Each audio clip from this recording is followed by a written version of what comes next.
This is Frank Islam, Chairman and CEO of our investment group and your host of Washington Current Review, where we interview leading voices from business and politics that impact you, the viewer. Today, our guest is Dr. Afshan Hashmi. And Afshan and I have one thing in common. Both went to Aligarh Muslim University. So we are not only linked by common goal and common cause and common commitment, but also linked by shared history, shared heritage, shared background, shared belief. A sense of humility brought us together. Yeah. Thank you, Afshan, for coming here. So before I ask you about the book, and I will make sure the audience see this book, tell me a little bit about yourself, your background, where you're from, and what brought you to cross the Atlantic Ocean to pursue the American dream. Thank you, Frank, for bringing me in your show. And first of all, I want to congratulate you for recently getting UP Ratna. I cannot tell you how happy I am and how elevated I feel because you are also in a league, you know, as I am in a league. So, like... Well, thank you very much for giving me a kind words on my awards, or UP Ratna Award. I was humble and honored. So, Afshan, your grandfather, the professor, as well as the Vice Chancellor of Aligarh Muslim University, Dr. Abdul Alim. He's also had Islamic studies in Aligarh. Yes. His legacy still lives in bright lights and dark shadows, and those shadows are everywhere in your mind, in your thought, and your spirit. Tell me a little bit about your father and your mother. Your mother just passed away not too long ago. Yes. And your father also passed away not too long ago. Yes. He was a professor in biochemistry department. Yes. My father did his PhD from University of San Francisco in California, and he left a very lucrative career in United States, and he went back to India, and there he started the biochemistry department. At Aligarh Muslim University? Yes, and he was the founder of biochemistry department and life sciences faculty at Aligarh Muslim University. Wow. And his students are spread all over the globe, and he was the founder, like he was studying cholesterol biosynthesis, and he was the founder of the reduction of an enzyme which helps in reduction of cholesterol, and that's how, you know, on those today's cholesterol lowering drugs are based on. So he did a very breathtaking, groundbreaking research. Very good. So was talking a little bit about your book, and this is the book she wrote. She authored this book, and it's called The Modern Mughal Mentality. As you all know, the Mughal ruled India from 15th century to the 18th to the 19th century. As a matter of fact, Shah Zafar was the last Mughal emperor, and he was imprisoned in Burma during the British Empire. And the Mughal shaped India, and India shaped Mughal. And their heritage is many, many things, and beside the Taj Mahal, the tomb of Humayun. So if you look at the landscape of Delhi, it is filled with Indo-Aryan culture, Islamic culture. They all came, most of them came from Mughal. And they came from Central Asia, and they were descendant of Genghis Khan. And so Babur was the first Mughal emperor that came. So tell me a little bit about your book. Why did you write the book? What's in it? What inspired you? When I left India, like my father told me that you are going to United States of America, so you write very good. So why don't you write a book in America? He gave me a very daunting task. So I was thinking about what should I write and all. So I thought, you know, like let me do some research, and also contracts started coming to me about taking delegations, American delegations to India. So that's how I got experience of business world. And then I saw, when I entered this business world, I saw there was not a manual, you know, which you can easily understand and what actually is going on in India. So there is a Hindi word called jugaad, and Frank, you must be knowing about it because basically you are also from India. So jugaad is about creativity and innovation.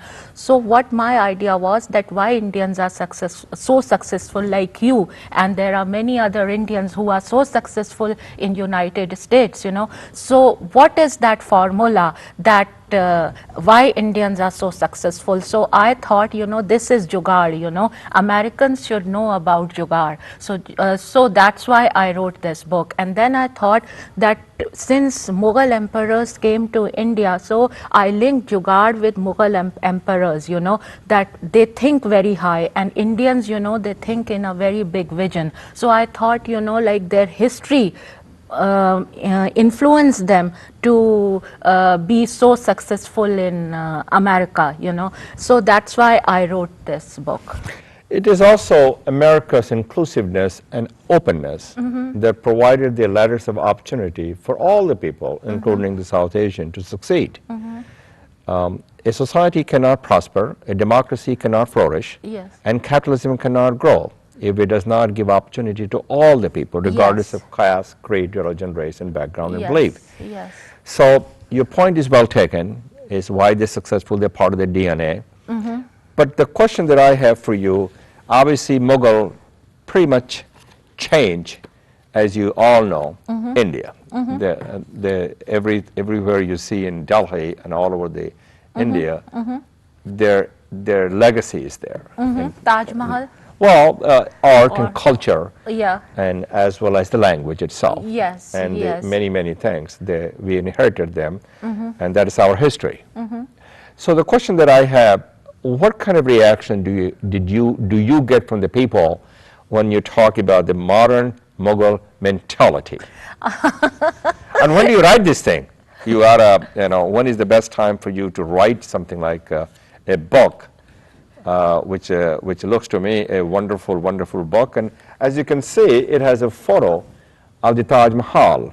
And as you know, the Taj Mahal was built by the Emperor Shah Jahan in the memory of his wife, Mumtaz Mahal. What inspired me to write this book at this point, because India is a very, India-US relations is really great these days. So I wanted Americans and everybody in this world to know about the Indian culture, as well as, what I thought about this book was make in India, like Ron Summers, did the Yeah, I know Ron. Yeah, Ron did the forward of this, and Make in India campaign, which is very much popular by our Prime Minister Narendra Modi ji, is mentioned in this book, and I'm getting a lot of very good response. In fact, this book was an Amazon bestseller in a category in America, as well as it has become Amazon bestseller in a category in India, and now it's going very high up in entrepreneurship, and people ask me, like, what is the modern Mughal mentality, so so why did you give this name? Because as I told you before, that I gave this name because it is due to jugaad plus the Mughals, so I thought, these two are the successful things besides many other factors. So it was just an idea which I projected, and it is very well received. So since you have now the experience of writing a book and being an author, and my question is, do you have anything that you intend to write your next project? Yes. And is it going to be a book, or is it going to be something else? Right now I'm developing a course around my book, because I want to take this. So somebody told me, I go to talk shows in America, a lot of talk shows I have gone, and somebody said to me, why don't you take jugaad to American schools, So right now I'm developing an online curriculum about. So what does a jugal, J-U-J-A-L, is that what it's called? No, it's called Jugaad, and it is a jugaad. Punjabi Hindi word, Okay. You must have heard, I'm sure I have, and it slipped from my memory. Yes, every Indian at some point in, Sure. in their life has experienced Sure, jugaad. sure, and sure. I have conceptualized jugaad as obtaining your objectives by thinking outside the box. So basically it is a thinking outside the box it is. So right now I'm developing a curriculum regarding jugaad, which I will take very soon. It will be up as an online class, and I So want. that's your next project. That's project. And what do you intend to accomplish by this?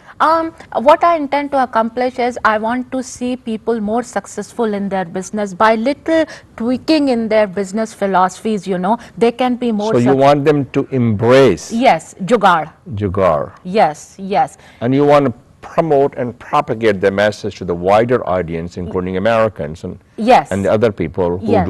who are not familiar Yes. with this concept. Yes, correct? yes, yes. Because now people And so, know. how do you go about selling this thing? I have a plan about it, you know, as I had a plan, because you know it was marketing. So you know, I have a whole plan, and you will come to know about it when I launch it. You know, I launch it in a very big way. Then my second book would be a science fiction, because I am actually a scientist by profession. I'm PhD in biochemistry, and that I want to sell to Hollywood. Because, Hollywood? Yes, because I want to launch the book, and then I want that film to be made out of that. And whatever a mind thinks, because for this book, you know, everybody said to me, oh, just write a book, good book, but it cannot be a bestseller. But it was in my mind that it will be a bestseller, and I demonstrated that. Now I have given instructions, you know, in my mind it is that science So fiction. you instruct your mind to do the right thing. Yes, and then mind gives directions to your body. Oh my gosh! So I am very much spiritually inclined also. I do mind and body So therapy. these are the ideals and philosophy that binds you. Yes. Interesting. Yes. So you grew up in Aligarh. You came from a very distinguished, illustrious family, and including your grandfather was a vice chancellor who has done so much for the Aligarh Muslim University, and then your father was an accomplished person, and your mom was an accomplished person also. Your brother is a very accomplished person as well, who I know. And your next project is to making this message that you want to convey to the wider audience. And so, who has been your mentors in your life that shaped your life and that shaped your journey, that shaped your story? My mentors was my grandfather, Professor Abdul Alim. Always he used to say, because when he This was... is from your maternal, that's from your mom's father, not from father's father. No, Okay. mom's father, because when he was alive, I used to live with him. He was in Aligarh, and then after that he went to Delhi, you know. So I was living with him, and since he was a journalist... So he has been a guiding principle. Yes. Always he used to say that, you know, a pen is mightier than a sword, you know. So that is, you know, was always in my mind. And my father reminded me when I was coming to America that you haven't done that. So my father, my grandfather, and my mom, they all three are my mentors. And then I follow a couple of people in America whom I have not met, like Bill Gates. You know, What makes you think that Bill Gates is your mentor? What attracts you about Bill Gates that some people may not know about the audience? Besides, he's a philanthropist, because the fact that he's rich, he's wealthy, he gives money to the many causes that he believes, not just in the United States, all over the world. I listen to his interviews and all, and it's like very inspiring, you know, to listen to that how he made his wealth and all, and how he's giving back to the community, like you are, you know, like you are so successful, and you are giving back Thank you. back to the community. So you subscribe to the notion of President Kennedy, who said, to whom much is given, Yes. much is expected. Yes. It's much more rewarding to Yes. give than to make money. Yes. That's what you believe in it. Yes. And that's what Bill Gates made a lot of money before he started giving. Yes. So, you know, that's what I believe in, that I'm a big believer of philanthropy, because philanthropy is in my DNA. So everybody in my family, my parents and my grandfather did not leave anything. They all denoted, like they gave everything to philanthropy. Like we didn't inherit anything from them, you know, they all gave everything to philanthropy. So that's what, the more you give, the more it comes You to. came from the ashes, you go back to the ashes. Yeah. Correct? Yes. So philanthropy is a part of your DNA. You believe in it. Yes. And you subscribe to the notion that Yes, I mean, you are building that in Aligarh Muslim University. Yes. You are building MBA school. You know, it's so huge. You know, because whenever, you know, anybody would go there, or you know, till, you know, this world is here, that school will be there, you know. So it is a huge thing, and I hear a lot of stories about it. From now only, people call me, and because, you know, I'm from Aligarh, people call me and ask me, who is this Frank Islam, you know, and I say, So you know, tell him he's a man that you do not know much about him. He's a mystery man, right? no, he's Well, not a mystery to man, he's answer, a nice man and a philanthropist. thank you very much for your kind words, and I'm touched by your grace. The reason we made this contribution, we think it's an investment. It will yield exponential results, return on our investment, which is Frank and Debbie, my wife Debbie, Islamic School of Management. It will create next generations of entrepreneurs, leaders, and innovators. And also, the Aligarh Muslim University students has always been our best hope, and this will keep their hope alive. So, and hopefully when they're successful, they also helps others to succeed. And this will make my investment an exponential returns on my investment, and I'll also make the investment sustainable, which is what you believe in it very much so. Yes, yes. So my question to you is, since both of us comes from Aligarh, and I will be going to Aligarh Muslim University to give a convocation address, Yes. and I'm humble and honored that I'll be getting a degree as well. But rather than talking about my own personal career, I wanted to ask you, there has been some discussions and debate in India with regard to the minority status of Aligarh Muslim University, and I'm not sure why the government of Modi government is talking about it, taking it away. What's your thoughts on that? Why they're doing that, what they're doing it, and why they're doing it, and what's your thoughts on that? This is a Frank, little bit departure from your book. Yeah, Frank, I have no comments on that because I really don't know what it is, so I would rather not comment on that.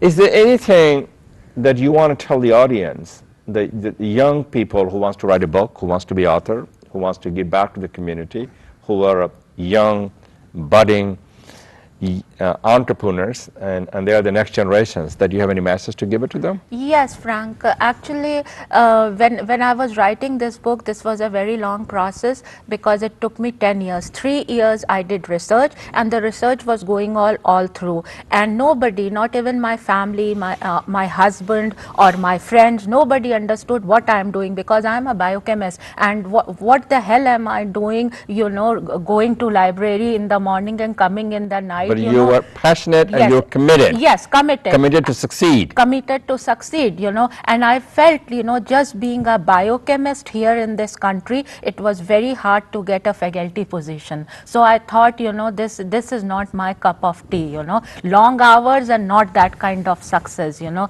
So that's why I changed my path little bit. I would call myself a scientific entrepreneur, you know.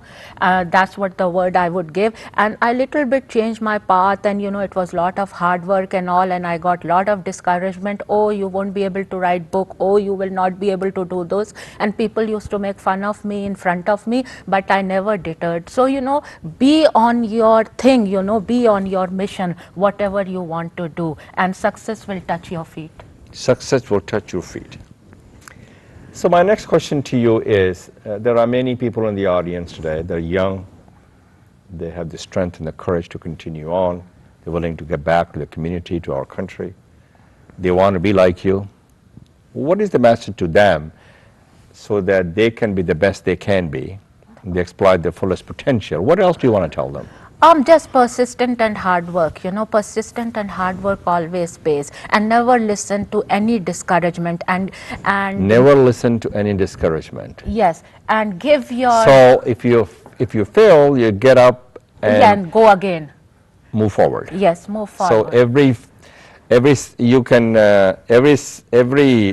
success yes. has also some failures. Yes. Correct? Yes. And you must be knowing it very well, you know, because you are such a successful person. Well, thank you. So success teaches you how to move forward. Yes. But the failure teaches you to never look backward. Yes, yes. Is that a correct statement? No, I would say, like, failures, you know, everybody has to face failures when the success comes. But I never look back. I just move forward, you know. One day at a time, I motivated myself. I would watch a Hollywood or a Bollywood movie movie and psych my brain and just to start writing, you know. So that is what it kept me moving and, you know, with a positive attitude. So that's what. Okay, so when you go to Aligarh, and I'm sure you will be going there sometimes, and if somebody asks you as a student, what inspires you, what motivates you, what drives you, what do you tell them? My grandfather, I think about him, he inspires me, although he's not here. My parents, they are not in this world, but the work they have done, you know, I hear about so many success stories about them in wherever I go. So I have made a hashtag, my illustrious family, and you can go and see how many people are on that. I have a huge social media following. So now I would tell that a student that, you know, open with the mind, because when I started writing this book about Jugaad, I had a conversation with many students of Aligarh Muslim University, and they did not understand this concept that Jugaad can be that big, you know. So you have taken this message and the concept to the next level. Yes, yes. I have registered most of the hashtags related Very to good. Jugaad. Well, thank you, Afshan, for coming, and thank you very much for all you do, and thank you very much for your leadership, and hats off to you for what you do to serve our communities. Thank you so much, Frank, you Sure. know, for your kind words, and You're thank you most for welcome. giving me valuable time. You're most welcome. This is Frank Islam, wishing you a great week, and thank you for watching.